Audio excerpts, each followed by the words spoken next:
Well, welcome back, everybody, to Guber Talks. My name is Justin. I'm Gavin. And we are back after taking a week off. We had to go bury our cats. What? Yep.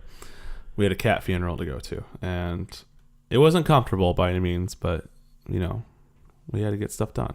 Yeah. Yeah, the worst part was the cat I buried wasn't dead yet. Oh, really? So what'd you end up doing? Oh, I just kept burying more and more. Yeah. What'd the cat do? I don't know. I mean, I'm sure eventually it turned into a... It just gave up. Yeah. No, but seriously, welcome back. We took a week off, just, you know, holidays and whatnot, and working on other stuff, so. Yeah, I think it was Mother's Day, so. Yeah, so. But yeah, welcome and to episode 6. Can't believe we're on 6 episodes of this already. Yeah. We're almost done. Yeah, so what are we going to talk about today, Gavin? Do we have any sort of topics, anything like that? Oh yeah, we've mentioned we're going to talk about a Disney podcast. We're going to talk about Disney today. So this Disney is all the way. Yep, this is going to be full on Disney. We're not going to talk about Game of Thrones, which is ending tonight. We're not going to talk about Endgame for the 1,000th time. We might mention it. We'll mention it, but it'll probably creep its way in there. Yeah, we'll mention it of some sort. So, but yeah, let's just talk about the good old Disney, Mickey Mouse and Walt Disney. And what's your initial, I guess, thoughts, experience? Well, just thoughts on Disney is over the last, 2, maybe 3 years or so. Mm-hmm. They've just been going a little crazy, and they've been buying up every single thing they possibly can. Yeah. In every media market available. And I think just they should, calm down, or they're going to... I don't know if they'll have any legal worries in the future because of everything they've done, and they're essentially like a monopoly, whether you want to say they're technically a monopoly or not. Yeah. Basically everything in theaters right now is them. I looked it up earlier, and with their recent Fox acquisition, Disney has 19 movies in theater coming out this year. Yep. It's crazy. It's stupid. Yeah. Well, with that, okay, so first off, we're going to get this off just kind of disclaimer that we're not going to shit on Disney this whole time. No, not the whole time. Not the whole time. Well, we're maybe the business side of things. We'll take a little poop on it. Yeah. Like I should say, they are going a little crazy, but I will say the stuff they're doing has been good. It's been great. They're smart. Yeah. I don't think Marvel, or at least the comic book superhero genre, would be what it is if Disney didn't buy Marvel back in 07 or 08. Yeah. Right when the MCU was kicked off. I don't think it would be the same. And they've done a lot with Star Wars, whether it's good or not, that's up to your opinion. But there wasn't really anything with Star Wars for the last 15 years without them. Since the prequels. Yeah. I don't know if we mentioned this in the podcast, but remember I brought it up how when they re-released The Phantom Menace in 3D and stuff like that. And then right after that, Disney bought it because they were like, oh, we're going to do all the prequels again in 3D because we're going to milk us until it's dead. But yes, just to, get it out of the way, we're not going to poop on them the whole time because... No. I don't know how Gavin feels, but I'm a big Disney guy, in case you don't know me, which majority of you probably will listen. So, do you want to give your background quick on it? So, yeah, I was not the biggest Disney guy growing up. I loved, the animated films and whatnot, and I always loved going to see Pixar films, so I wasn't, obsessed by any means. And then right after college, I just graduated, didn't know what I was going to do, just kind of, stayed at home for a little bit. And maybe a couple months after I graduated, I was like, you know what? I'm going to apply for this Disney internship down in Florida. I'd never done it before. Applied for it. I actually got an interview within the next week. And then the week after that, I got accepted. So I kind of just took a leap of faith with it and ended up becoming a Disney freak of sorts. I'm trying not to be... I'm not as bad as some people because there are some people that are just... a little too much. We try to be at least calm about it because we like other things. But yeah, I worked down there for a little while, and then I ended up going to Disneyland, which is in Florida, about right after that program. So it was about 5-6 months, and then I went to California for 8 months. So I did that, and then I met my now fiance down in Florida, so that's probably another reason why I love Disney so much, because good reason. I met her. And now we're back here and not working for the mouse, and that's okay because I don't necessarily think the position I was in I didn't like, and I don't think I could keep doing that, especially with the pay. Mm-hmm. So I've now heard, that we're going to talk about pay, mentioning pay, I should say, let's talk about some business side things, like about the Walt Disney Studio, the Walt Disney Company. Yeah. Which is just now a giant ass umbrella. Yep. And this is the poopy part of this podcast of Disney. Yeah. So you've got, Walt Disney as the company, and then underneath that you have like, Walt Disney Animation, Walt Disney Studios, you have Marvel, Lucasfilm, Pixar. Yeah, Pixar. Yep. Now Fox, which I don't know if they're just taking all of Fox's, like IP and all that and just bringing it into like Disney Studios, or if they're having like a kind of a separate division for that type of stuff. To my knowledge, it's separate. Okay. It's all, again, like similar to how they acquired Pixar and Lucasfilm. They do their own thing, kind of, but they still report to big old Bob Iger. Yep. Who is the CEO? Yep. I think CEO. Or the mastermind of everything. He's a good businessman, but yeah. He's been in a little bit of hot water lately, just because I don't know if you follow like the stocks or anything like that, but over the last few months, there have been a lot of talks because people are upset with how much money Bob Iger makes versus how much he's paying like all his employees in that. Yep. And people want him, mainly stockholders want him to take less. So, and I think he agreed to it. I don't know the exact numbers. I don't know how much he's taken, like if there's a percentage, if there even has been like an official, listing or anything like that. But yeah, so I've been following that, and people are like, you make way too much money. But well, that's the thing. When I worked down there, we were interns, obviously. So it's called the DCP, or the Disney College Program. Yeah. So the people called us CPs or whatever. But we still made about the same about everyone else did, and we had probably the most hours. So that's the thing. A lot of people that work at Disney, especially Disney World, I should say, a lot of them are interns, so they don't have to pay them benefits or anything like that, which is smart. And then the locals there maybe have 20 hours, and if they're full-time, that's like a different thing. Like, that's kind of rare, per se. It happens, it's not, I'm not saying that it doesn't happen by any means, but there's a lot more CPs and interns than there are full-time compared to like part-time and whatnot. So with that, I think when my first program in World, I was making like maybe $10 an hour, but I was making like 40, or I worked like 40 hours a week. So we would all have like full-time jobs were down there. Yeah. And then I went to California, which is a different beast in its own, and they still paid us the same amount. And then I got like a slight promotion, so I got promoted to a lead when I was over there. So it's not like a manager, but it's like right underneath the manager. Okay. So it's like the in-between of like just a regular cast member, lead, and then like a manager. That's what they would assumably. So I made like a couple bucks more. Not enough to, That's the problem with big, huge companies like that, is that they can promise you like work. It's like, oh yeah, come work at Disney or Apple or Google or anything like that, and like people will accept that job regardless. I mean, I'm sure like if you were given the opportunity to go there, but they were like, yeah, we're not going to pay you, you probably wouldn't have taken it. Yeah. But they're able to pay less because of who they are. Yeah, and it's still an honor, by any means, to work for a big company like that, and be like, I've worked for Disney. It's great, no matter what. But there should be some better pay, especially when people have to like make a living off this place, especially when the amount of money that the parks bring in. Yeah. Let alone the parks or the studios or anything else that's related to the actual, just the company in general. They are like almost the central of like entertainment. I don't know how to describe it. It's just like they're the go-to. Like if you see something and you watch something, especially movies or entertainment wise, it's most likely run through them. Yep. And it's ridiculous. Yeah, Disney has their foot in everything. Yeah. But with the pay thing, here's the thing.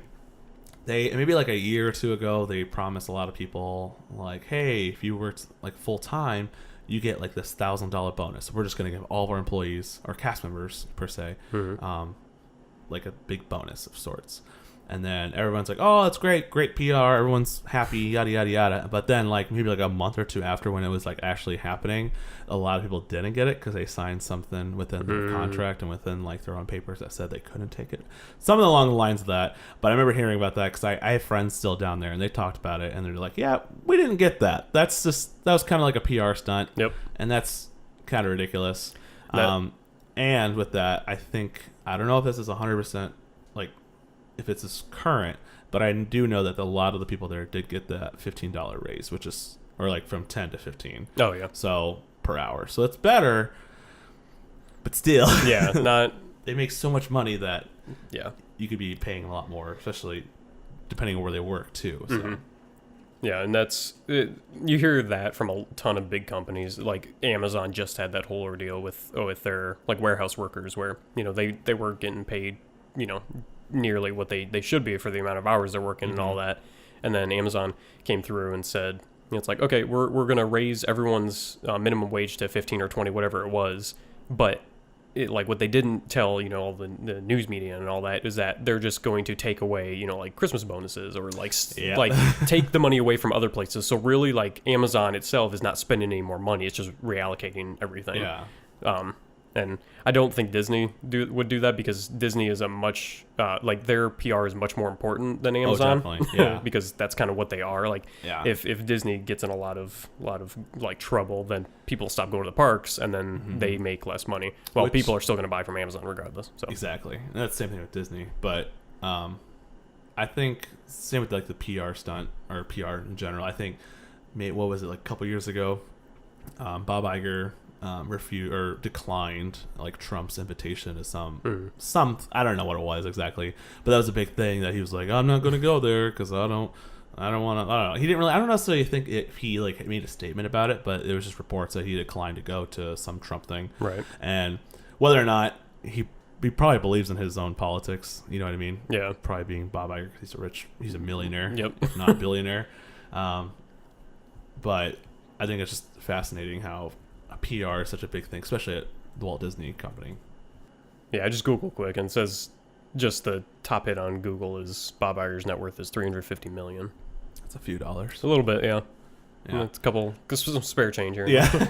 Well, I guess you're more of a stock guy, and you know a little bit more about just business side of things. How does like Disney rank between net worth? I guess, like, if that makes any sense. Like, is Disney more valuable than like Amazon or Apple or stuff like that? Or okay. No, I don't know where it lists, but it's not as high as Apple or Amazon, because I think Apple just within the last few months was the first $1 trillion US company. I don't know if I think they might have fallen below that now, but I know they're hovering right around it if they aren't over it. Amazon's kind of right up there with them. Because we had that discussion, Tali and I, about just like Apple and Disney. I was like, well, I wonder what's who's made more or what's worth more, I guess. And I kind of figured Apple would be more. Yeah. I don't know what the correct terming of this. Yeah, so it says Disney's market cap right now is $243 billion. So, and I don't know what Amazon is off the top of my head, but I know it's over $1 trillion, so.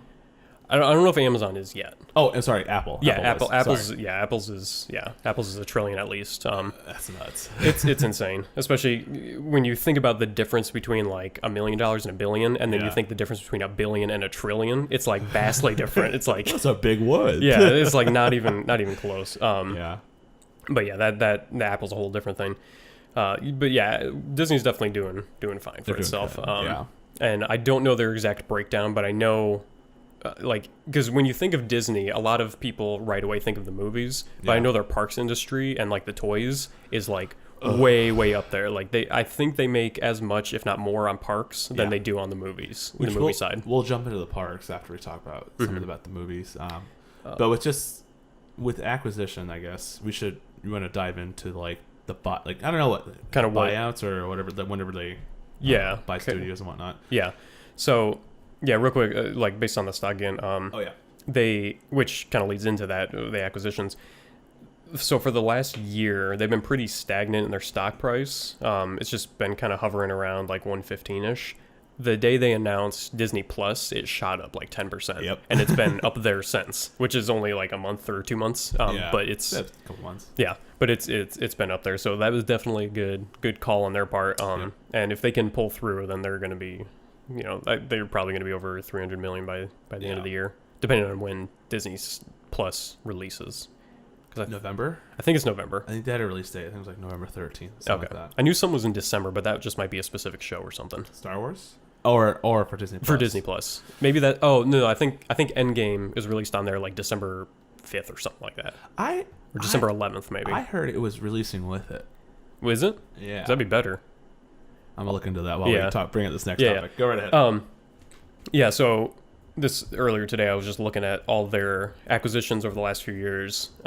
So the Fox is their most recent, and it's also their biggest by far. They paid $71.3 billion for Fox, and to get all that, all their the X-Men, all their other random shows, and that's kind of what I was saying earlier about how now with that they have 19 movies coming out this year under the Disney umbrella, which is insane. Because that's on top of they've got just this year they've got all the Fox ones plus Blue Sky Pictures, which was a Fox kind of subsidiary animation, and they're the ones that they did Ice Age and stuff like that, and they have a movie coming out at the end of the year with Will Smith and Tom Holland. It's like a spy comedy. I heard about that. It looks pretty funny. It looks good. But yeah, that's different story. So I'm sure that they'll make that $71 billion back in the next 5 years. Oh, definitely. At least the Fox catalog, like just movie catalog in general, is so rich. There's so many movies. I can't even. Well, that and they have The Simpsons now, which Simpsons is going to exclusively stream on. Forgot about that. On Disney Plus, or at least I don't know if it's going to exclusively stream on it, but like the whole 25, the whole catalog, the past seasons are all going to be like every single episode's going to be on there, which is fantastic. Endgame is December, so you're right. Okay. I remember initially when they talked about Disney Plus, there were a lot of people saying, "Oh, like Endgame's gonna be right there at the beginning." So. Yeah, it would make sense. It's a new report. Yeah.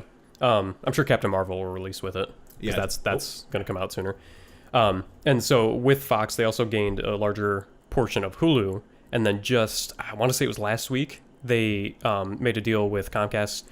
Oh, I'm dying.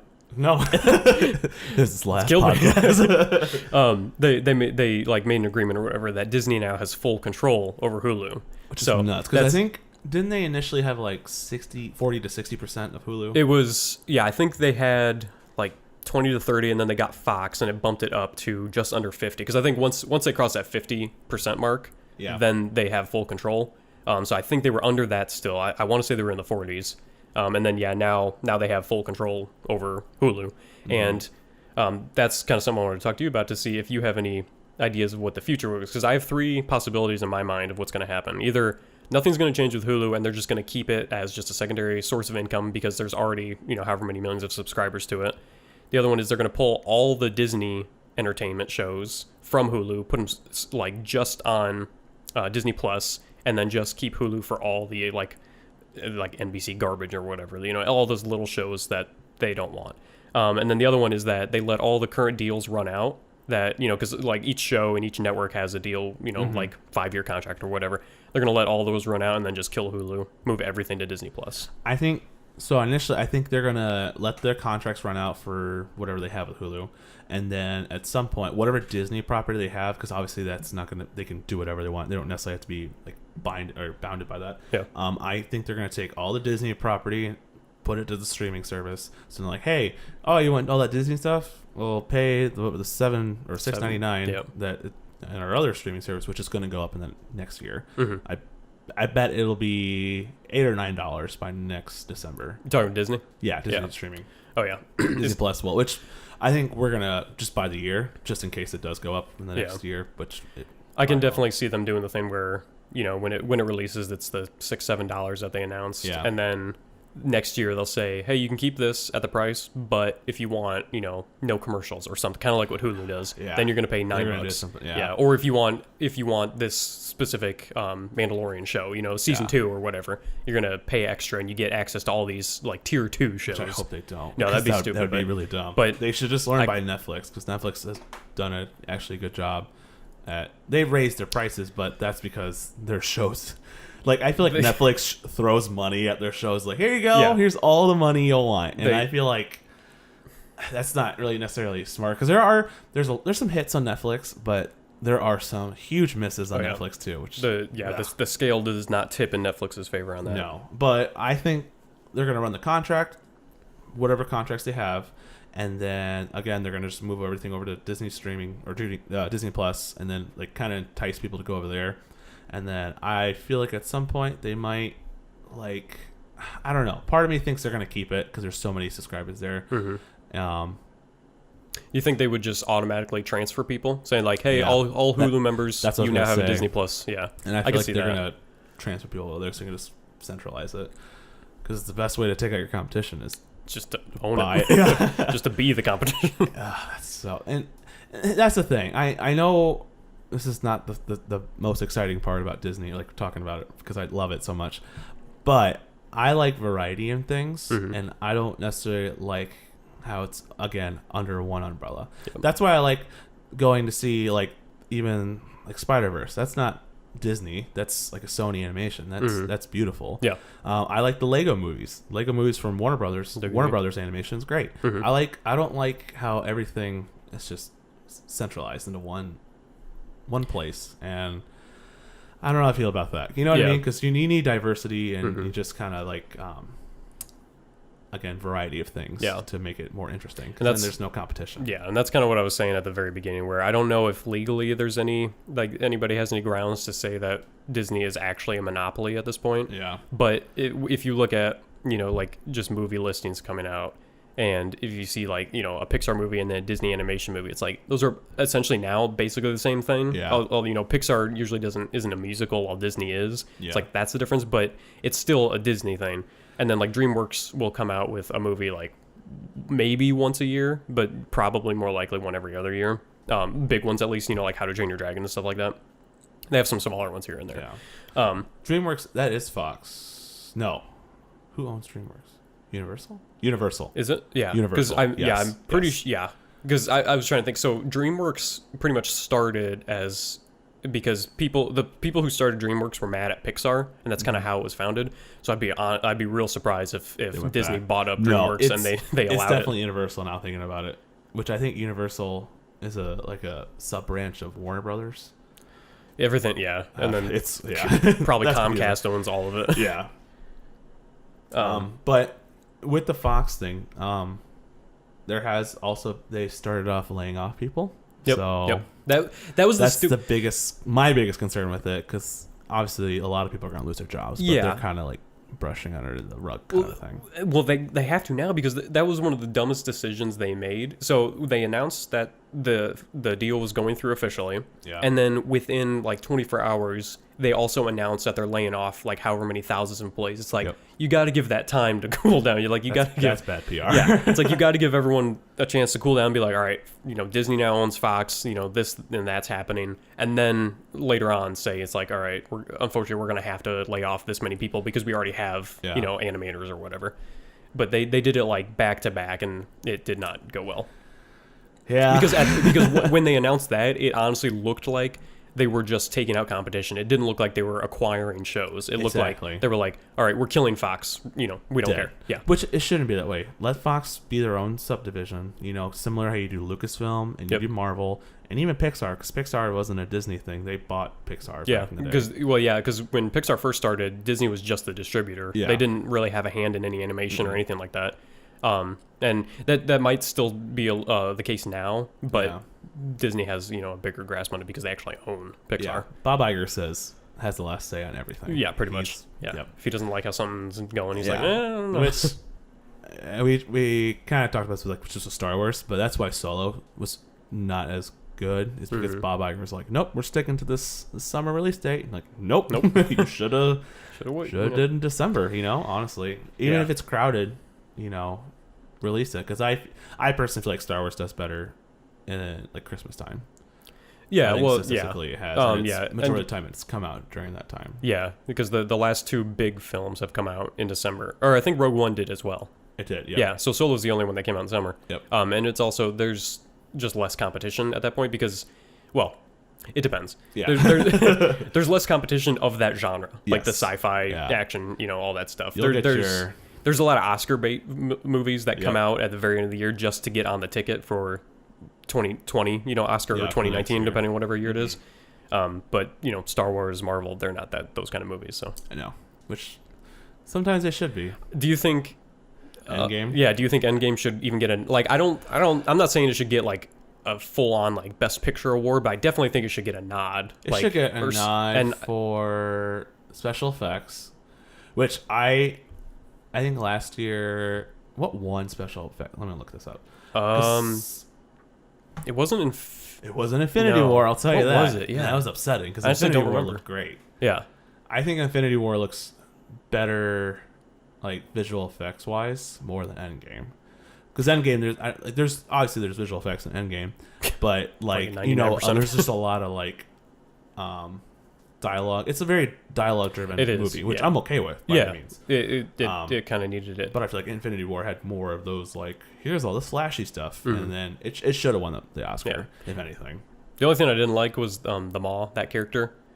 Ebony Maw? Ebony Maw. Actually, no, I liked him better than those two, like, goons, the girl. Yeah. They were super animated. Yeah, Proxima Midnight? Yeah, she's the girl. Yeah. And then the big dude. Yeah, I think when I saw her in Infinity War, I'm like, meh. Yeah, it's like... they put all the money towards Thanos. It honestly felt like they just kind of threw that in last minute. Yeah. Because it's like, why even have actors that, like...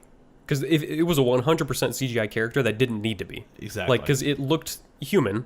You know, just with heavy makeup, and just make them taller or something in CGI. Just do like some makeup and then CGI. Touch it up. Like what they do with Vision and all that. It's like he's in makeup, but they still CGI his face and stuff. I thought Ebony Maw out of the Black Order would look the best. Yeah, he looked. I liked him. Yeah.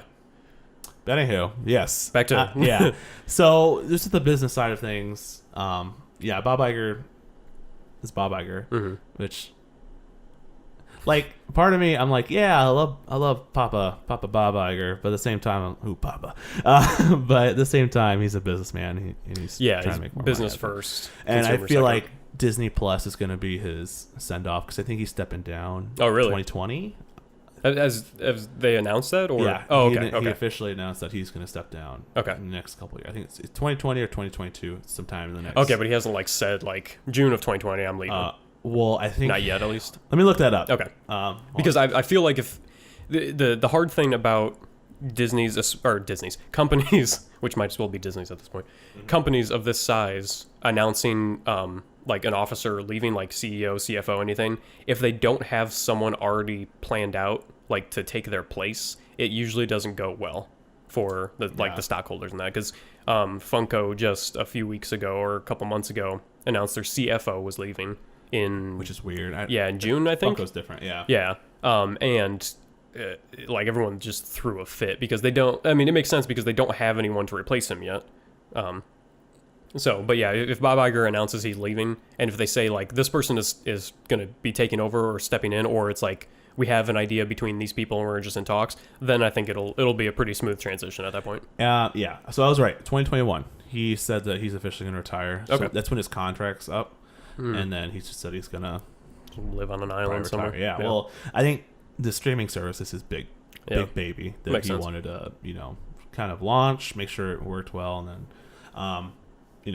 obviously going to make bank. But I don't think they have anybody set to replace him yet. Okay. But you said 2021? 2021, so a couple years. Yeah, so they've got time. Yeah. Because as I would say, as long as they have it by like the beginning of that year or... which they March should, or something. Yeah. I bet they should be fine. Probably have a good idea who's going to take over. Which I'm intrigued. I don't know too much about some of the. I know like I don't know their names, but I know like there's different like the parks head like and. What if Kevin Feige took over? Could you imagine him? How long? With that being said, how long do you think Kevin Feige is going to be president of Marvel, or is he president? No. What's his official title? Oh, wait. Yeah, actually, I don't know now. That you say. Yeah, you want to look that up? Yeah, we'll look that up. What's your thoughts? Whoever made the deal to buy or acquire Marvel back in 07, 08, whatever year it was official, they definitely deserve like some major credit. Oh, God. Whoever it was, because they bought Marvel for $4.24 billion, and they've made back like 4.5 just in Endgame and Infinity War alone. And then you tack on the other $1 billion Marvel movies like Captain Marvel, Black Panther, Iron Man. I think 3 made $1 billion. Plus all the other 20-something movies. I think they're at 10 billion. I think we talked about that. Yeah. He is president of Marvel Studios. Okay. So I don't know, because now that I'm sure he'll stick around for a while to at least if he's not going to be sticking around the entire time, like for the next phase or whatever. He'll definitely he'll definitely be around for a while to kind of kick things off. Yeah, and then I'm intrigued because he's only 45, so he's not too old, but been putting in a lot of work over the last 15 years. Exactly. And I could see him, getting this next phase or whatever started, and then maybe stepping down. Yeah, might as well, or just take like a backseat to it, kind of be like creative officer Reggie or something from Nintendo. He was only like 45, 50 maybe. Yeah, he wasn't. He just stepped down. Yeah, everyone was sad about that. Retire at 40, 45. That'd be pretty good. So they bought a bunch of movies, or not a bunch of movies. They just acquired all the licensing for Fox. They bought multiple, like Marvel, Lucasfilm, which for practically nothing. Lucasfilm was just over $4 billion. And then they recently announced all their movie slates for the next 7, 8 years. That was weird because it was very odd. They didn't. They didn't also announce the names or anything. They just said the dates, which was super weird because it's like we don't know if those are Marvel. Are they like X-Men? Or is there Fantastic Four going to be in there? I think there's going to be an announcement soon, like for Marvel side of things, that they're like, here's our next phase, because there's 2 movies coming out next year and they haven't started filming yet, but we've heard reports of like Black Widow starting this summer. Yeah, but I bet around Comic-Con time we'll hear something for that. When is that? June, July? July, I think. Yeah. July. I'd be surprised if they didn't at least say, like, even if they don't have trailers or anything, as long as they just announce, be like, yep, coming in 2020 and 2021, you're going to see these characters on screen. And I'm about 99% sure that Black Widow movie is going to happen. Yeah, I thought it was confirmed. Kind of. They brought it up on Jimmy Kimmel, like they were talking to the Avengers cast, and he said something to Robert Downey Jr. He's like, "Why is we haven't even said anything about this? Like, why does everyone know about it?" Blah, blah, blah. And then kind of like hushed it, and then after that, they didn't say anything about it. So it's happening probably, to what I'm assuming.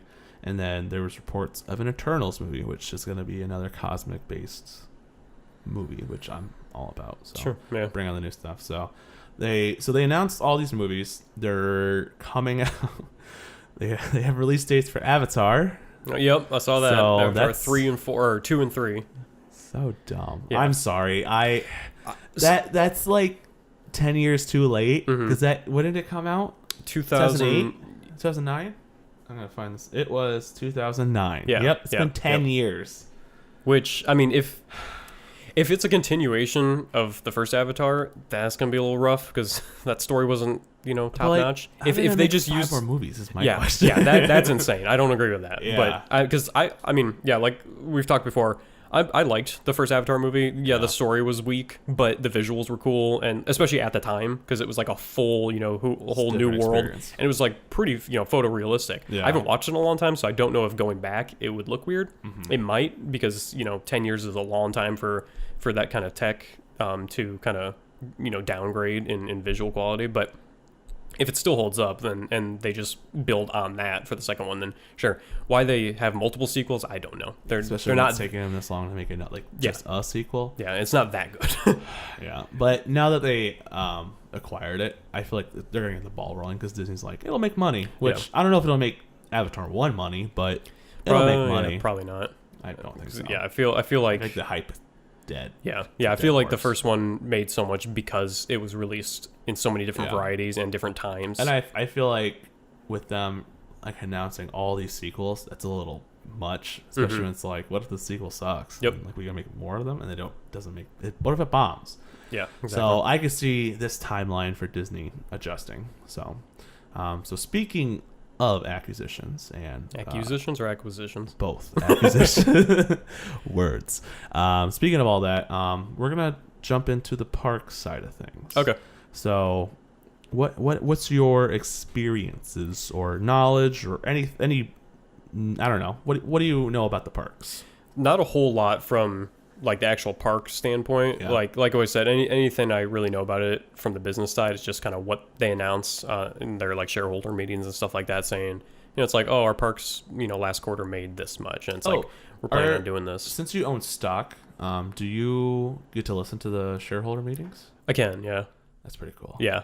I just buy stock just to listen to it. Like, yeah, these are cool. Yeah, I've never listened to them live, but you can go back, and actually, I don't even think you have to like legally officially own any stock because they post them online. Oh, okay. And it's like Really, but the thing is, the only way to really get the links to listen to them is, through your stockbroker or whatever like that.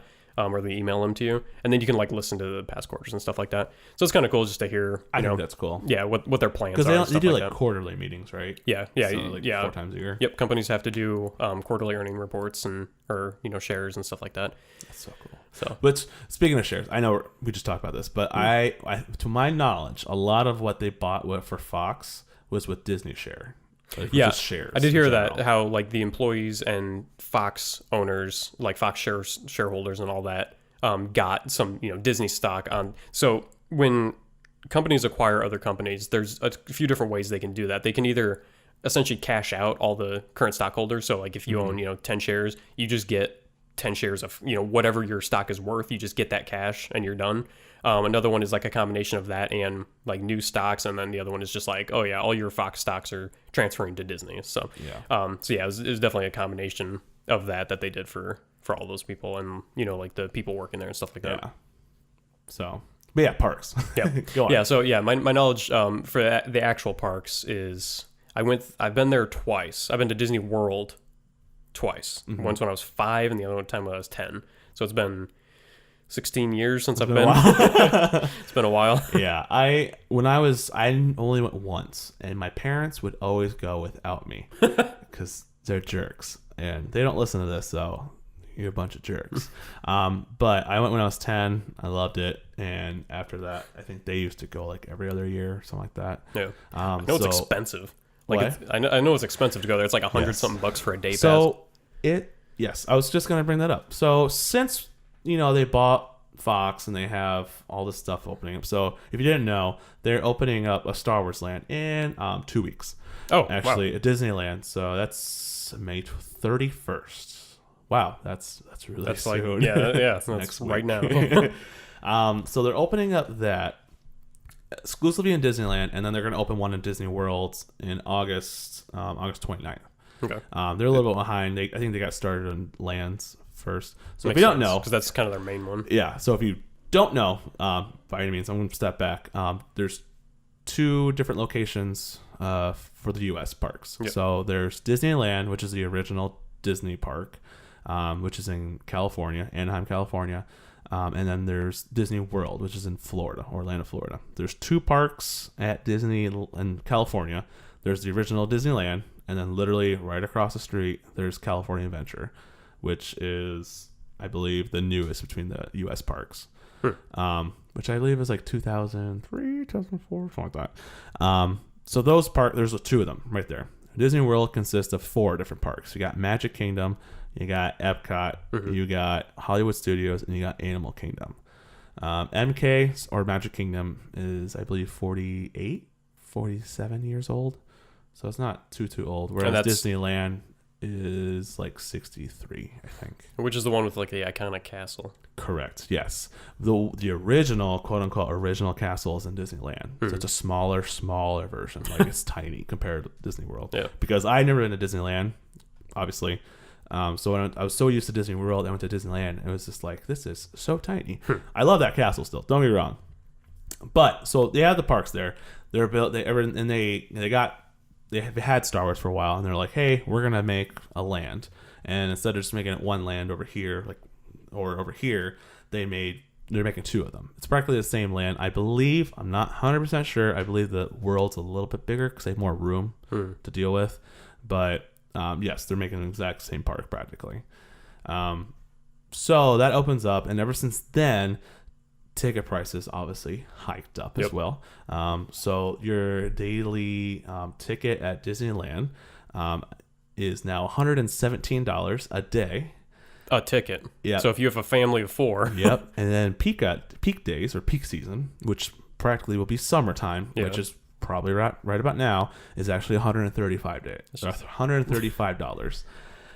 Disney World, though, is $109 a day, and so it's a little bit cheaper. That's just to get into the park. Yeah, that's not even guaranteed rides or fast pass or anything like that. Which thankfully fast passes are free.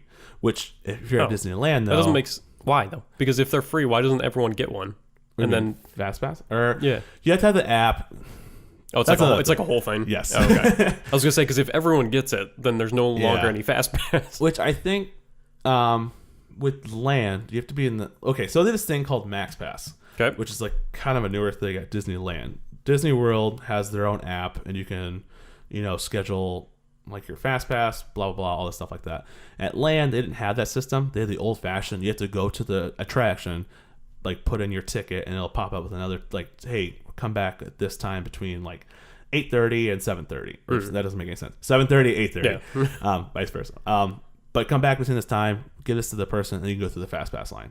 Now they have a thing called Max Pass, which costs money. I think it's like $10, but you can like schedule any. You don't have to like literally go to the place. You can do it on the app, and you get free photos and stuff like that. It's actually not too bad for $10. But yes, those prices are specifically just to get into the park. Get through the gate. Yeah. Like when it comes to resorts and parking and everything else, that's a different story. Yeah, my mom did travel. She was a travel agent, so she did a lot of like Disney travel things. And she would tell me how like, this like a family of 4 or 5 or whatever would come in. It's like, all right, they're doing like the park and the resort and all this and how much they're spending. I'm like, that's kind of gross. Yeah. Like, that's so expensive. If we go down there for like 5 days, it's like $2,000. Yeah, that's a lot for. But we love it. So I mean, don't get me wrong. If you have a good time there, it's absolutely worth it. Because most people probably only go once every few years. Yeah. If that, maybe once every 10 years or something like that. So if it's something you save up for, and it's like you want to do it, it's worth it. But it's so fun though. I love it. We love it, both of us. But yeah, that's just parks in general. So since they have Star Wars, they're building the land. They recently did, what was it, like 2 or 3 years ago, they did Pandora. So that I heard about that. Somehow they had a contract between Fox. Maybe that was the start. Maybe they knew. Maybe, yeah, because they're like, we're going to do an Avatar land, Animal Kingdom. So it's Pandora. It's really cool. It's very immersive. And it kind of fits with like them owning it now. So it kind of makes sense. Yep. But with the Star Wars, it's going to be a lot bigger. It's going to have 2 big rides, which my main complaint, so they have both these parks that are opening up. They're not done. Really? So they have 2 big ticket attractions. So they have one, the Millennium Falcons, I think Smugglers, I can look it up, but I don't want to right now. But Millennium Falcon, right? Just call it that. Where it's like you're in the cockpit of the Millennium Falcon, you fly around, and you can actually control the ride, which is that'd be cool. Pretty cool. Yeah. But there is also this other ride, I believe it's called, I can't think what it's called, but it's the other, I'm looking it up right now because it's going to bug me. But there's this other ride that's like the big ticket of ride where it's like, you're in like a little pod, you go through this whole... Is it like pod racing?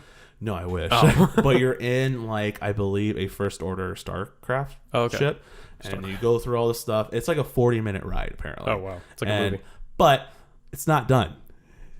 Why open the park then? Money, baby. Money's the reason. So in order to get into the park for Disneyland, you had to do a reservation to get into it, which consisted of you buying a hotel ticket. Okay. And which, if you don't know, Disneyland is mostly a lot of locals. So there's a lot of people that have these things called annual passes. They're called APs, or like pass holes.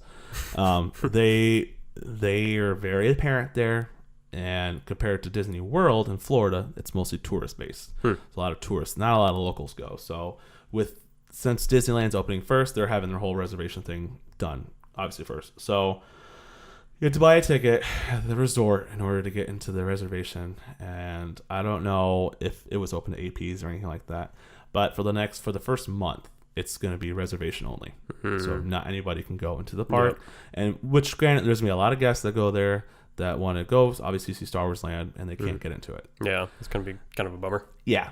So my complaint with that is that, first off, the land's not done. Yeah. They're barely finishing it up. And a lot of the food services, because they're going to have a cantina bar. Oh, nice. So and then it looks pretty cool of all the pictures and stuff. But like there's a lot of stuff you can do there. And like a lot of the food apparently is not even going to be ready until like June or something like that. Sure. And then the big ticket ride is not going to be done until later this year, they're saying. So it's like, what's the point? Yeah. I mean, I guess like, so they're not charging people to get into this, right?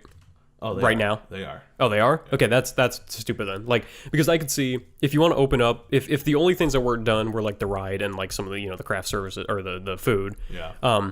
If you weren't charging people to get in to the Star Wars portion and just have them walk around or something, then I could see them opening it up, because then it's like yep, come in for free, walk around the little Star Wars land, see the characters and stuff like that. We don't have any of the fun stuff yet, but come back and next year or whatever.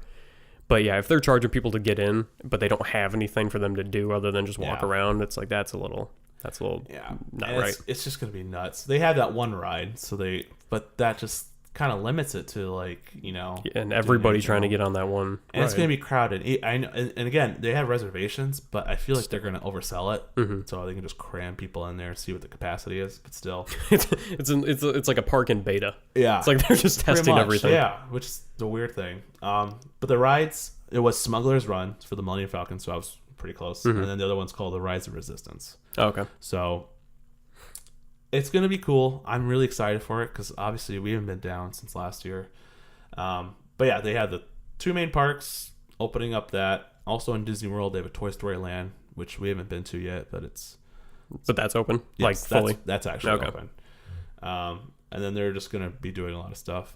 Do you remember anything when you went to the parks? Like any particular park you liked a lot? Yeah, like Toy Story, all that stuff that wasn't there yet. Yeah.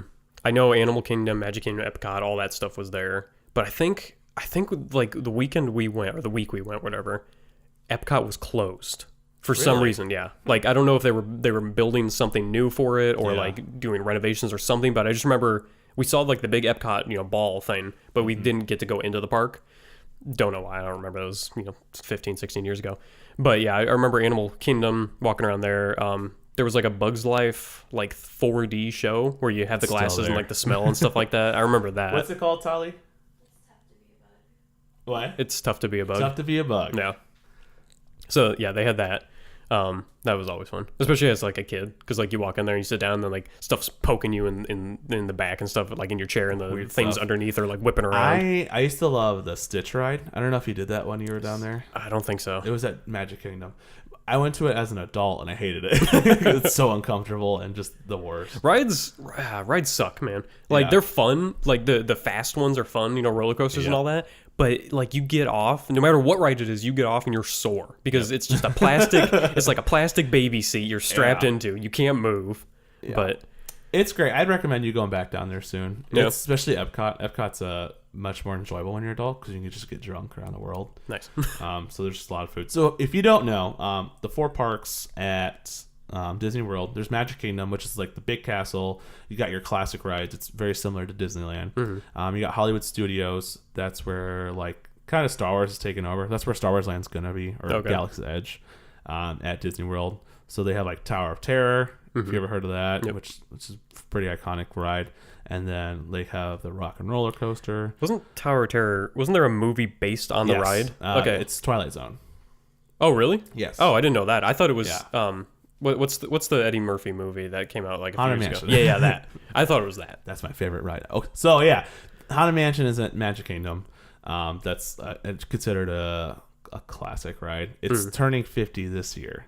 So we'll talk about that in a few minutes. I like to think that they haven't like renovated it at all in the last 50 years. It's just the same rusted screws holding it together. Well, I believe at the land attraction there's a part where they have like a little spider on like a frame, and it's because somebody's gun went off, so there was a big actual like bullet hole. Oh, really? And so they had to like an actual gun. Yeah, so I don't know how long ago it was. I don't know the real facts about it, but everyone talks about that.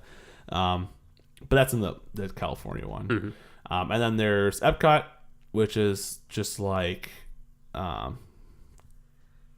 they have the World Showcase. So they have all these different countries and stuff like that. So you can get food and like Mexico and go over to like Germany and get a pretzel, kind of stuff like that. Okay. It's really cool. And then you have Animal Kingdom, which sounds like what it is. Yeah. It's just a bunch of like what? I was gonna say it's kind of like a zoo, but yeah, they have a safari ride. They have one of my favorite rides ever, which is the roller coaster. Expedition Everest. I don't think it was there when you were Maybe not, because 2010, I think. Yeah, and the thing is, even if it was there, there's a chance I didn't do it because I was only 10, so I might not. Yeah. And I'm not super tall to begin with, but I was even smaller when I was 10, so there's a chance I didn't get to ride any of the fun stuff. But it was super cool because when I was down there, being a CP was pretty great for being fresh out of college or during college, because you can do it either way. So you get to go in the parks for free. Nice. You get discounts on stuff, and on your off days, you can get drunk on Epcot. That's what I did. So, but again, if anyone is listening and you're interested in, if ever, joining this college program, I highly recommend it. Obviously, you might, you get as much as you put into it. You know what I mean? Right. So if you don't want to do a lot and just stay in your room, then you're not going to enjoy it as much. You know what I mean? But because I know a lot of people that that didn't want to do anything, and they just kind of stayed home, and they kind of quit early before the program ended. But I enjoyed the hell out of it. So that's good then. Yeah. And then Disneyland. I don't know if there's any. It's just the most. It's Disneyland is just considered again the iconic, the original, the OG. Right. Yeah. People always talk about how Disneyland that's Walt's park, because if you don't know, Walt obviously built Disneyland, or not built, but he was there when it was built, and he didn't literally. He built it with his own hands. But he was there, and then he scouted out Florida after Disneyland was open for a while. Scouted it out, and found out where he wanted to put it, and I think he did die before it was fully done. So his brother, I think Roy Disney. Yep, I should know this. Roy Disney took over and finished up Walt Disney World. So a lot of people are like, well, Walt walked in our park, and I'm like, I don't give a shit because he was yes, I appreciate Walt Disney for who he was, but I also know that there's some racist. There's some other stories about that. Yeah, that's another thing. But interesting fact. If you ever so being a cast member, we have to point with two fingers. It's not like a rule by any means. If you're pointing with one finger, someone's going to come over and slap you. Yeah, or get fired by any means. I've heard some people claim that they got in trouble because of it. It's not true. But they like to do the two finger thing because it's that's how Walt pointed. It's not true. Walt would always have a cigarette in his hand. That would make sense then. And so they would digitally take it out and that's the Walt thing, the Walt point. And I'm like, no, it's not, or Disney point. Well, I don't know what to call it, but yeah, it's just so dumb. So now you know, a little Disney history right there. Yeah.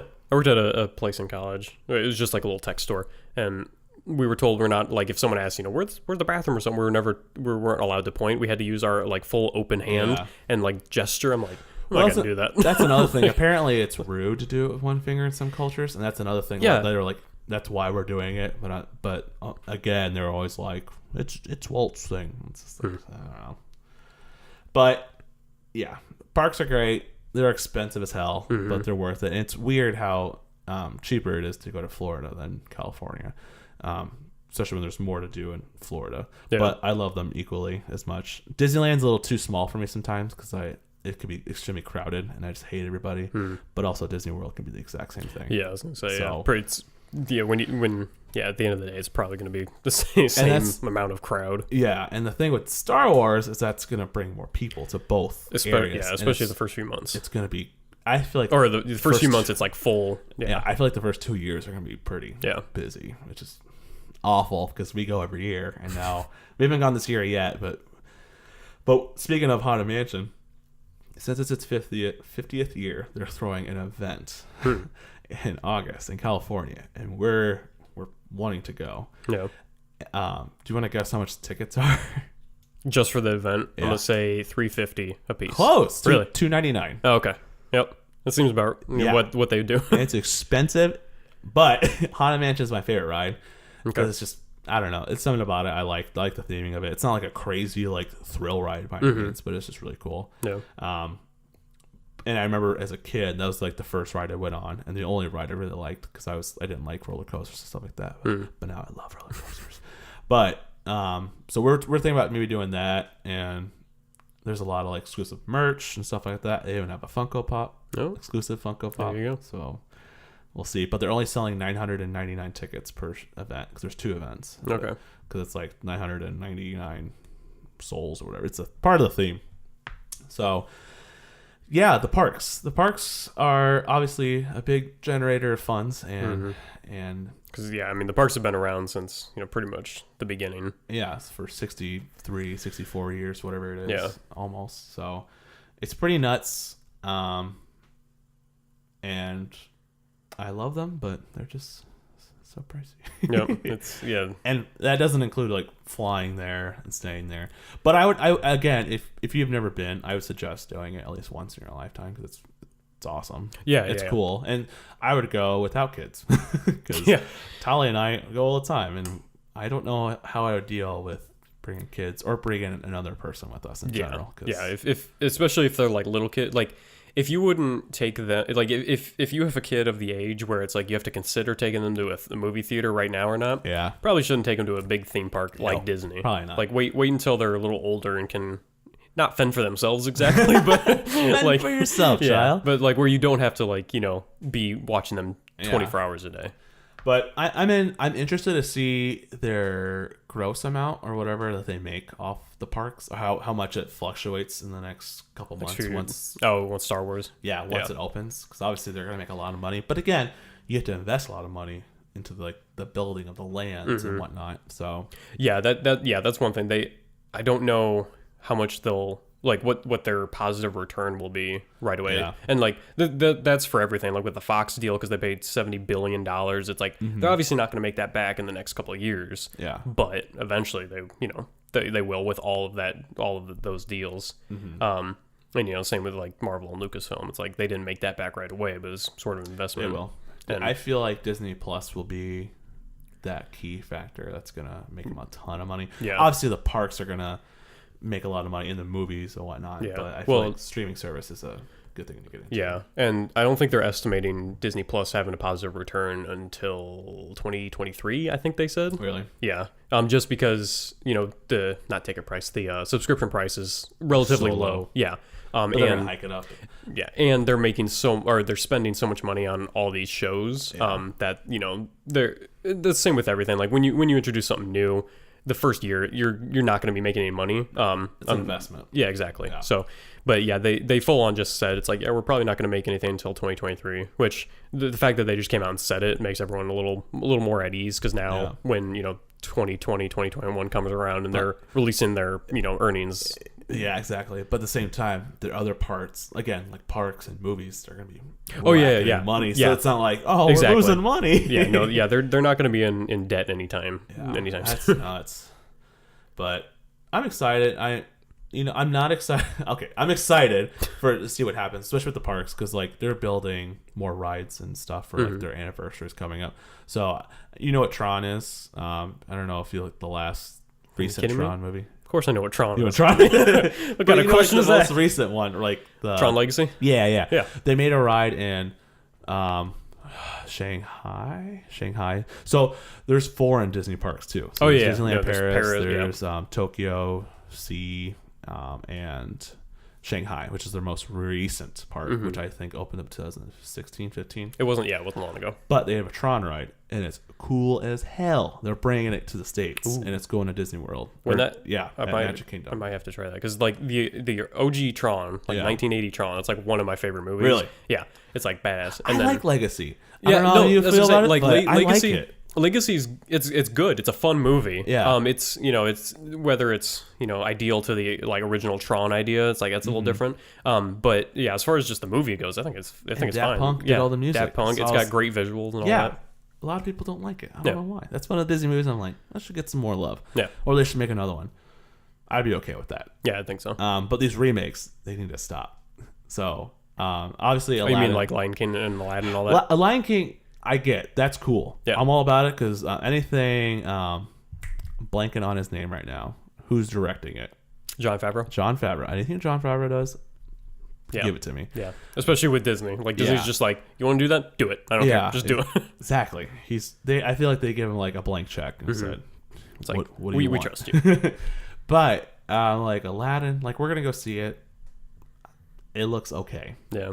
stuff like that. And I have like a higher standard for Disney that I don't want just okay things. Same with Marvel. I don't want just an okay Marvel movie. I don't want just an okay Star Wars movie. It's like with the name brand, you're gonna have misses, and I understand that, but like Dumbo. Exactly. Stop throwing things against the wall, hoping they stick. Yep. And if there's a lot of things, there are things that stick, but like there's a lot of things that are just falling and they're just bombing. Yeah, I'm afraid that Aladdin, because the trailers make it look pretty good, but I'm really worried that it's one of those where the trailers are hyping it up and taking all the good bits out of it, and like hoping that your like love for the music in the trailer and all that is here's some nostalgia. Exactly. Like I'm worried that that's what's happening. And that and like this is just a complaint in general, but I don't like how they auto-tune everybody now when it comes to singing. Oh yeah. Because like I don't know if you saw Beauty and the Beast, and I think we talked about it briefly. But they auto-tune Emma Watson a lot. A lot of people are like, oh, they didn't. Like, no, they did. You can tell it's auto-tune. It's not someone's natural voice. It doesn't sound like that. But they keep doing that to all these like classic songs, and I don't like that. You know what I mean? Yeah. So I don't know why I remember this, but in Stuart Little, there's a deleted scene. It's only on the DVD, and I've seen it. where the mom, like the human mom, is sitting there at a piano singing a song. Like she's sitting there singing a song to her family, and like it's not even that it's auto-tuned. It's that it's a totally different actress singing, and it's awful because it's so apparent. Like she's singing, it's like that's not her at all. It's like totally off. Well, that's what I mean. It's to me that's the same as like auto-tune. Yeah, and it's like, what's the point? Yeah, exactly. Like, it's like get someone that can sing, and if they can't sing, don't have them sing. Yeah, and I don't know if the Aladdin people can. I mean, obviously Will Smith, not necessarily he can sing, but he can rap. Like raps. Yeah, and I'm fully expecting his song because we got a hint of that in the newest trailer. Yeah. I'm fully expecting that kind of thing. Yeah, I'm fully expecting it to be like that, which is kind of what I was expecting. So no big deal on that. As long as he doesn't try replicating Robin Williams, I'm okay. With I don't think he would. I don't think he is, and that's what I mean. Just going forward, if you're going to do your live action, I'm at this weird, like, don't make it like an exact duplicate of the original, but don't make it too weird. You know what I mean? There has to be like, there's like a sweet spot of what it should be. Yeah, just kind of do an interpretation or reinterpretation of the do something original. Yeah. Because exactly. Like if you're struggling for movies and it's like there's nothing, you can't think of anything, then go for a remake or something, make it cool. But you're gonna get your failures because Wrinkle Time came out last year and that was Disney. And that flopped. Yeah, that was bad. I didn't see it. I've seen parts of it, but not the whole thing. It's just like clips and and they had the Nutcracker.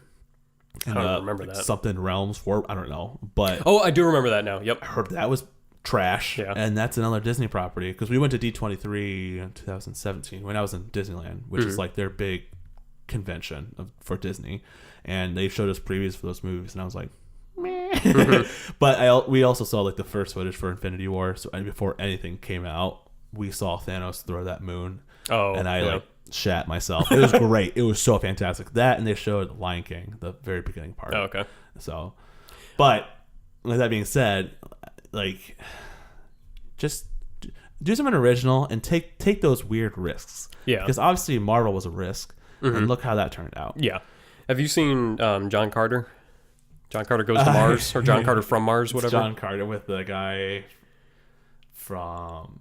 I don't. Played Gambit and X-Men. That was him. Okay, that's what I thought. But he looks slightly different. So. I did not see it. So I did. I saw it like a week ago. It was just like one of those. I think it was on Netflix or something like that. Or, it wasn't great. It definitely. I can see why it didn't get any traction and why it kind of flopped and kind of bombed in the box office. It wasn't as bad as I was expecting from all the reviews on that, but it definitely was not like Disney tier like movie. And that's what I mean. It's just like you are like the top of the entertainment bit. Like, industry, like you should be producing good stuff. Yeah. And again, you're gonna have flops, but when you keep throwing so much shit at the wall, obviously it's not all gonna stick. Yeah. So And it's one of those things like kind of the more you do, the less you're focusing on other stuff. So it's like they need to like I get because they have the different divisions like Disney, Pixar, or animation, Pixar, Marvel. It's like those can all work on their own things. But as far as like the core Disney stuff, it's like if you're working on trying to make 3 big projects a year, 2 of them aren't going to be good. Like one of them probably will be good, but the other 2 are going to just fall off to the side. Yeah. So, and a good example of that was Dumbo. And when I hear normies, so like when I consider people normies, it's like not like moviegoer, like not like people who like movies a lot. Kind of like me and you. We like movies a lot. Yeah. But just like your normal Joe, your average Joe yeah, sorts. Just like, oh, I saw a movie, it was pretty cool, kind of thing. But when like I hear people talk about Dumbo and they're a bunch of normies and they say it's very boring and it wasn't good, then that should be a good example of just how you need to that product's not going to be the best. But, well, yeah. Plus, the original Dumbo wasn't super exciting. No, it's like I get sad. Yeah, and like if they made a live action Bambi, those first 10 minutes, oh my god, people would walk out of the theater. Yeah, but a good example of that is like Up. Up's a great Pixar film. Yeah, but the first 10 minutes, it's tragic. Yeah, yeah. But it's because they had a good story there. Exactly. What'd you feel about WALL-E? You like it? I don't like WALL-E. Really? Why? It's a little. I don't know. I know some people that love it, and it's fine. I don't hate it though. Yeah. I mean that weird. It's good. I appreciate it. It's a little too depressing for me. Okay. Because it's like too like on the nose. Like this is where we're going. Yeah. Kind of a thing. Really. Yeah. About halfway through, once you realize kind of what the storyline is, it's like okay, now you're just hitting the exactly. It's very on the nose. So like I hear people all the time that say they don't like WALL-E because there's no dialogue or anything. I'm like, oh, that's not it. That's what I loved about it. Yeah. Like that the first 40 minutes with no human interaction is just WALL-E and then Eva or whatever. Eve. Yeah. Eve. Those 2 robots, it's like they just go back and forth with single words. Yeah. I'm like, that's perfect. Yeah. I like the beginning part of him, and it's just when they throw in the humans and it's too they're all fat and like that's too sad. Yeah, no, that's kind of where it lost it for me. The beginning's sad too, but at least he's a little cockroach buddy and they're cool. Yeah, doing their thing. And he's like obviously he's got no dialogue, but he's still super optimistic about everything. Exactly, which is it's cool how you can. I like the tell character that WALL-E. It's just a lot of and again I get the themes, but it's not my favorite. Yeah, I'll just say that. No, I definitely get that. What would you say is your favorite Pixar or Disney movie? Oh man, there's so many. Like Pixar. I'm trying. Okay, we'll go like OG animation first. So like the prime, like Toy Story, all that's like. That's Is that what you're Pixar. talking about? Yeah. Oh, you're talking about Disney. I'm talking about Disney and Pixar. Okay. So I guess you could choose between one. Okay, so so as far as like OG like 90s Disney, the prime, prime time that's always a conversation that happens, and I probably like I always jump around between like Lion King and Hercules. Yeah. I would say those 2 are probably my top ones. As far as which one's number 1, it depends on the day. Yeah, Lion King, Hercules, and Aladdin. They always switch. Good, those are the top 3. I feel like, but even then, I like Treasure Planet. That was kind Treasure of Planet is underrated. Yeah, it definitely is. So good. I like it. That was like early 2000s. Though. Yeah. That was right in the middle ground where they were experimenting with kind of 2D into 3D. Yeah. It looked cool, but I don't know if people were ready for it yet. With that same time frame, I love Emperor's New Groove. Oh yeah, that's an underrated. Good. I always forget that's Disney. I don't know why. I always think that's DreamWorks for some reason. But yeah, that one's solid. And then what about Pixar? Is it WALL-E for you? No. WALL-E's not my favorite. I'm trying to think what is like. Maybe Bug's Life, honestly. Like Bug's Life is very underrated. Yeah, a lot of people hate Bug's Life. Like, I like Bug's Life. Yeah, and it's like one of their first movies. And the first Toy Story was good.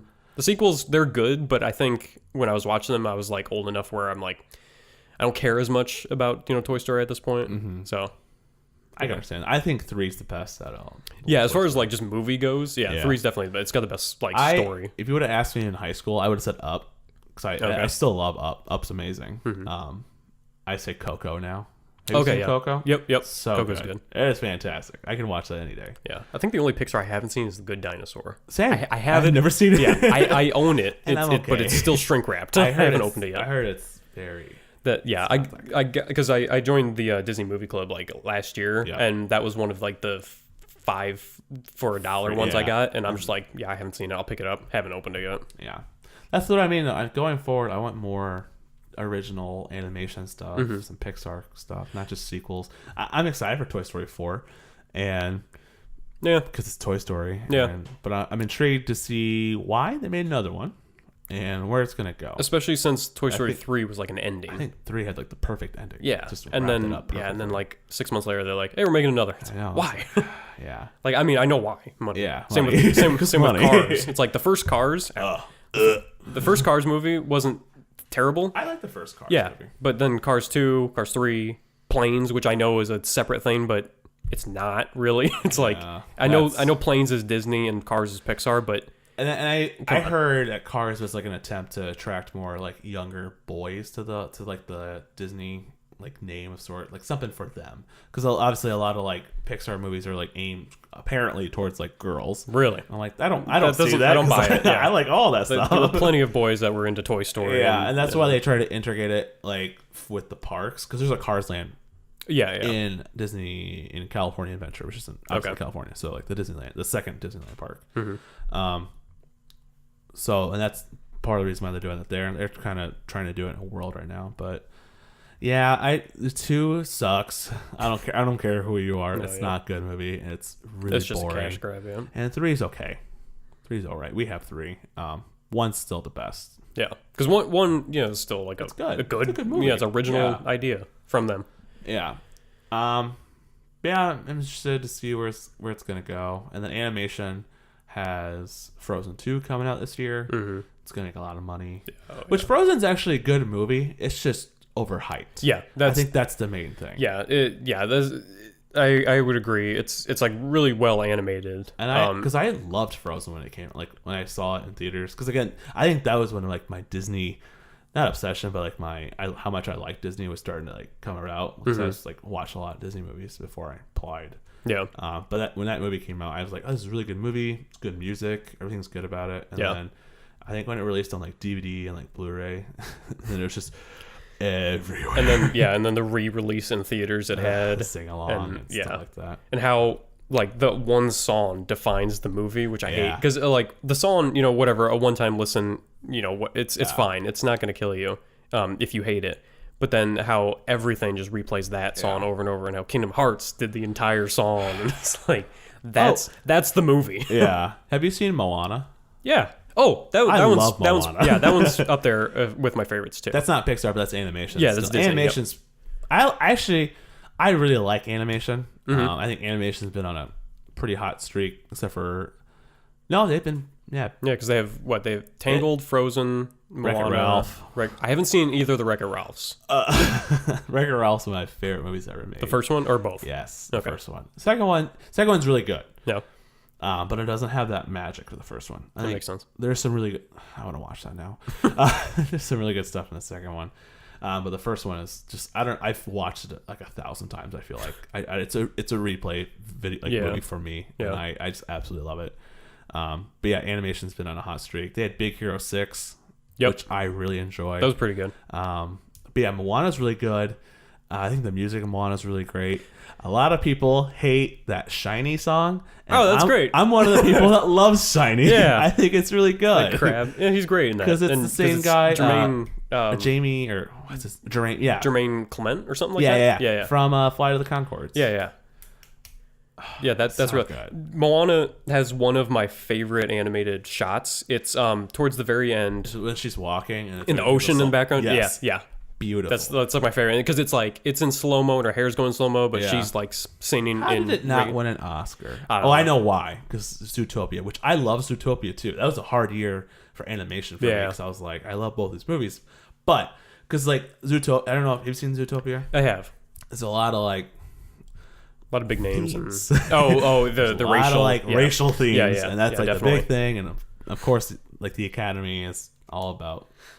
Shit. So it's great. That's another one where it's like once you realize what's going on, you're like, oh, it's clever, and then they just full on like they're just straightforward. On the nose, We're like, no, foxes aren't, or blah blah blah. It's like, okay, let's calm down. Like this is still a kids movie. It's like I get what you're going for. And I love it. I love it. I just felt like Moana felt like like a 90s animated Disney film to me. Yeah, that was in 3D. Right. I mean, it's another Disney princess thing, but whatever. We're not going to get away from that. But so an independent Disney princess. I'm all about that stuff. Yeah. So keep it going. So yeah, we talked a little about some Disney parks, some business, some movies. We pooped on them a little bit. And we kind of had to. We had to. Yeah. You got to get the shit out of the way. Exactly. You know what I mean?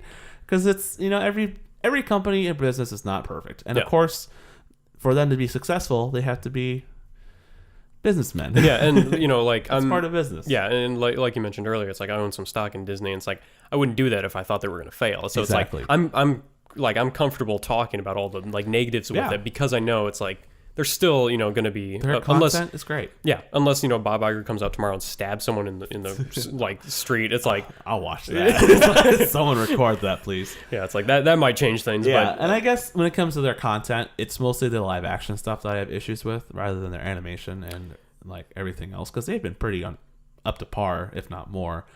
Again, like we just said with animation and Pixar, it's just their live action stuff that's pretty I think the reason for that is just because it takes so much longer and a little, I don't know about more effort depending on who you ask. Though. Yeah, and it's everything in animation is deliberate on what they do. Like if you can film however many scenes in a day of live action, like with Endgame, you can film 3 different takes and then decide later on, and it's like sometimes you make the wrong choice. With animation, it's like you have to decide from the beginning. It's like this is how it's going to be, because we don't want to pay the animators, another 3 months of work to change things because that's expensive. Yeah. So it's like that's why I think their animation stuff does a little better, because there's more planning essentially. Like not necessarily that they don't plan for the live action, but just there's more things that need to go into animation that doesn't necessarily have to be in live action that need to be taken care of way ahead of time with care. Yeah. And like it's not Disney obviously, but Spider-Verse, like they've been making that for how many years? It's like and it's like they started that before the Spider-Man hype train was going on with like Tom Holland and stuff. So it's like they were in that from long ago, and it worked out for them. That's what I mean. And it's weird because like Sony beat Disney for best animated. I'm happy about that. Me too. Which I think it was Wreck-It Ralph 2. Again, Spider-Verse was a better film. And then what was the other film? I don't remember.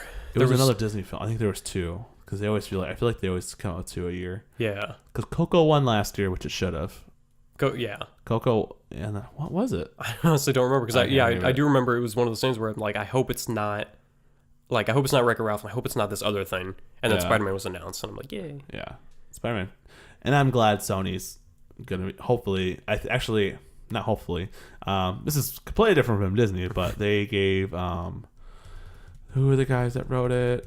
I can't think of their name right now. That wrote what, Spider-Verse? Yeah, they did like Jump Street. Yeah, I just blanked on them too. Yeah, I'm blanking on them. Sorry. But yeah, they just signed a big deal with Sony to make more content for like Spider-Man, like in that that universe. Okay, yep. Yeah, I'm fine with that. I mean, totally cool with it. Yeah, we'll have to see, because I think one of the reasons Spider-Verse was so like well received was because it was kind of a spectacle. Like there are no other movies like that, like that comic book style, and no one expected it to be that good too. Exactly. I think I had extremely low expectations and not a lot of buzz around it. Mm-hmm. So when it came out, it kind of blew everyone away. I love that movie too. That movie's fantastic. That one's If you were to ask like favorite animated movie, that's definitely like top 3, if not number 1 right now. I'd say that. Yeah, that Wreck-It Ralph, because Wreck-It Ralph has a special place in my heart. And then I don't think the other one. I don't know. Yeah, I don't know. There's a lot out there. It's tough. So yeah, that's our take on Disney. A little bit longer than usual, not too much longer. But we have a lot to say about them. That's just that's just the surface of everything. Yeah, and hopefully in the next podcasts we'll go easy on the Disney now that we've got it out of our system. I know. I felt like I could talk a while about it, but I don't want to go too into detail about certain things, especially if we're working, because I want to keep that preserved for people who don't know things about, the behind the scenes per se. Yeah. Because there are some people who are like, I'm going to put a YouTube video out and just talk about why I was fired from Disney and stupid shit like that. Yeah, those stop it. Yeah, those are never good because be an adult. Yeah. Even if you have valid reasons or something, it's like why burn bridges like that? It's like it's Disney. Like I know this girl that posted a video about it because she's a YouTuber and she got a lot of views from it. It was like the highest viewed video, and I think she took it down recently. Yep, I was gonna say. Tali and I were just not talking shit, but yeah, and it's like, and even if something like that, even if you don't ever want to work for Disney again, it's like you're going to be working for other companies, and those companies will Google you, and if they see that come up, it's like, well, this person just talked a bunch of garbage about their previous, massive multi-billion-dollar employer. And the only garbage I talked about was stuff that everybody already knows. Yeah, stuff that's open to the public. Exactly. I had nothing bad to say about the company itself working for them because I enjoyed it. Yeah. It's not my cup of tea of the certain areas I worked in, and that's okay. But there's a lot of behind the scenes stuff that people like talking about, and I'm not going to go into it at all. I'm going to keep it where it is. Yep. You can find it if you want to. So preserve the magic, baby. So thanks for listening to our Disney talk. This is Guber Talk's Disney talk version. Yep, the Disney. Next week, we're gonna go see Aladdin, or at least I am. With Tali, so we'll do a little review about that next week. Okay. Probably talk about Game of Thrones. Yeah, might as well. This is the last episode, and we'll see how it goes. Yeah, we'll find out in a couple hours here. So that's crazy. Maybe touch on some video game stuff. Yeah, talk about video games. That coming up. Recently, I picked up Spider-Man again today because I'm going to complete that. I'm trying to platinum it. So I the only trophies I have left are from the DLC. It's the replay it and play it on ultimate difficulty. Oh no, those are the only, and I'm probably like 70% of the way through the story. I have to go to every section of the city and 100% it. So I have to do those, which I hate those Taskmaster challenges. Those are so not hard. They're just frustrating because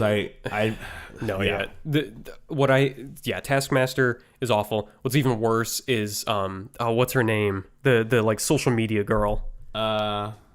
Whatever her name is. Social media girl. Yeah, I don't think it's only in the DLC. I think she's in the main story. Maybe it is just DLC, but she it's like this girl who she's like a blogger or something like that, and she just makes you fight a bunch of people, and she takes pictures and you have to time it right and stuff like that, and it's super annoying. Yeah, and there's a lot of characters in that game. Yeah, a lot of side stuff. Side note, that's my favorite game from last year. Oh yeah, easily. And I played Red Dead 2, which was I fucking love Red Dead 2. I had some issues with Red Dead 2, but I think Spider-Man was the most enjoyable game I played last year. And I could go back and play it again like I'm doing right now. But, yeah, I can easily say that was my favorite just because of the time I've spent in it and how I'm still playing it, just finishing up all the little extra stuff. Yeah. So, next week we'll talk a little bit more about that stuff. So Game of Thrones, Aladdin review, and we'll talk some video games because there's some video game stuff we haven't talked about in a while. I want to discuss more Borderlands. Yes, I haven't seen the gameplay, so we'll talk about that next week. So, Yep. My name's Justin. I'm Gavin. We'll see you guys later.